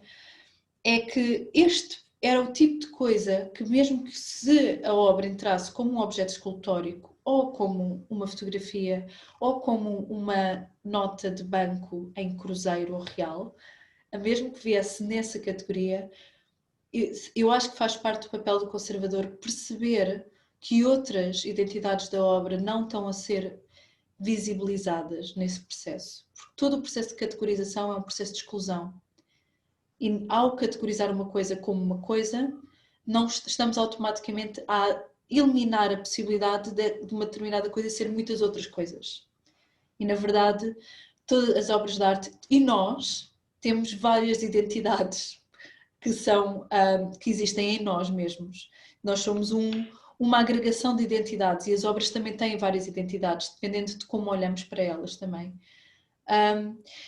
E, portanto, é uma preocupação dos profissionais documentar esta performatividade, reconhecer esta performatividade e depois tomar decisões informadas de porque é que esta performatividade não pode ser mantida num contexto museológico, ou até pode. Mas eu acho que essa é a responsabilidade do conservador, é a responsabilidade do reconhecer a obra nas suas múltiplas identidades, mesmo que depois se decida que se vai escolher uma identidade em vez de todas as outras. Pronto, essa é a minha, mas mais uma vez eu não tenho ainda respostas para isto, não acho que seja fácil tê-las. Não, definitivamente não é uma resposta muito fácil, mas eu acho que foi bastante contemplado pelas duas respostas. Bom, nós não temos mais perguntas aqui no chat, não sei se alguém quer aproveitar esse tempo final para fazer alguma outra, mas alguma última pergunta, eu aproveito para reiterar aqui que quem quiser, a nossa lista de transmissão está disponível aí no chat para saber, enfim, os próximos eventos de 2021. E, bom, se ninguém tiver nenhuma pergunta, eu vou passar então para as nossas considerações finais. Bom, então nós podemos então concluir a última live de 2020 do Grupo de Pesquisa Musealização da Arte, Poéticas e Narrativas. Eu vou então passar para algumas considerações, eu acho que vou dar um tempo aí final para vocês fazerem, enfim, uma consideração final. Vou começar então pela Hélia e depois para a professora Magali, o que vocês quiserem comentar ao final, e enfim, depois a gente faz a finalização, tá bom? Obrigada. Tá bom, obrigada, Juliana. Eu vou aproveitar que vi que há mais uma pergunta no chat, então vou usar a minha consideração final para responder essa pergunta do chat, que é uma das coisas que é importante ter em consideração e que é verdade, mais uma vez, creio eu, para a conservação de todas as obras de arte, mas torna-se mais visível com performance e com instalações e com obras time-based media, é que os museus fazem parte de uma ecologia de prática e que são, portanto, dependentes de uma série de práticas que o museu não pode ter no seu interior. Há performances como a performance que eu falei, o 10 Years Alive on the Infinite Plane, pelo Tony Conrad, que dependem de uma ecologia de prática, de entender e tocar instrumentos e perceber a sua relação de música experimental nos anos 60 com o desenvolvimento de certas formas de prática na música. A performance Stantlin's Whisper, da Tânia Bruguera, depende de polícias que são capazes de desenvolver mecanismos de controle de população em cavalo. Portanto, existem uma série de ecologias de práticas que contribuem para a manutenção e para as práticas de conservação de objetos performativos em museus e que eu acho profundamente, e cada vez fico mais convencida disto, que o único caminho para abrir para a conservação mais sustentável e mais igualitária deste tipo de obras de arte é reconhecer os limites e as contingências do sítio da conservação quando é um museu e tentar dispersar a autoridade para outros centros de conhecimento e outras formas de pensar e outras ecologias de práticas e fazer da conservação uma atividade social e não só algo que tem uma responsabilidade situada inteiramente no museu, no conservador e no processo de aquisição, como agora tem estado muito no centro. E é tudo. Não sei se foi de muito tempo, foi só 2 minutos. Vamos passar então para a professora Magali. Nossa, eu não preparei considerações finais. Bom, olha, eu acho que as minhas considerações finais é agradecer, né? Agradecer realmente, um grande prazer em conhecer a Hélia, né? Não só conhecer de nome. E agradecer essa conversa, que eu acho que foi excelente, eu tô realmente, né, aprendi muito também, né? E eu acho que realmente nós temos que, eu acho que serão nesses fóruns, né, nessa interdisciplinaridade que conseguiríamos conseguiremos, né, manter, né, e discutir, principalmente essa questão dos valores da arte. Eu espero que a gente consiga, né, ter mais respostas do que questões. Eu acho que nós vamos continuar muito tempo com mais perguntas, né, do que respostas, mas eu só quero agradecer, não tenho mais nada a declarar, assim, né, a questão da arte contemporânea, mas acho que nós temos muita pesquisa pela frente. Tá? Eu agradeço a todos os organizadores, Juliana, Ana Paula, Dionísio e a Hélia, por ter aprendido muito. Juliana, antes de continuares a tua missão, queria agradecer, porque evidentemente agora fiz má figura, não é? Não, imagina, claro que não. Não, mas evidentemente eu também queria agradecer. É sempre um grande privilégio estar nestas conversas e aprender tanto com todos vocês. E de facto eu sinto sempre aquela adrenalina de conhecimento quando se aprende alguma coisa nova, quando estamos nestas conversações, e quero agradecer muito pelo convite. Não, excelente. Obrigada às duas, na verdade, acho que todos nós que estamos aqui aprendemos muito nessa tarde. E em nome do grupo de pesquisa, eu queria agradecer às duas novamente por terem aceitado o convite, pelo tempo. Bom, então, a gente conclui a última live de 2020 do grupo de pesquisa Musealização da Arte, Poéticas e Narrativas. Bom, eu queria agradecer também a participação de todos e todas por acompanharem a gente aqui até agora. E, novamente, eu reitero que o vídeo, essa apresentação está sendo gravada, vai ficar disponibilizada no YouTube do grupo de pesquisa Musealização da Arte, Poéticas e Narrativas. E, enfim, para quem quiser receber mais notícias, podem se inscrever no nosso link de transmissão, que está no chat. E, mais uma vez, obrigada a todos pela presença.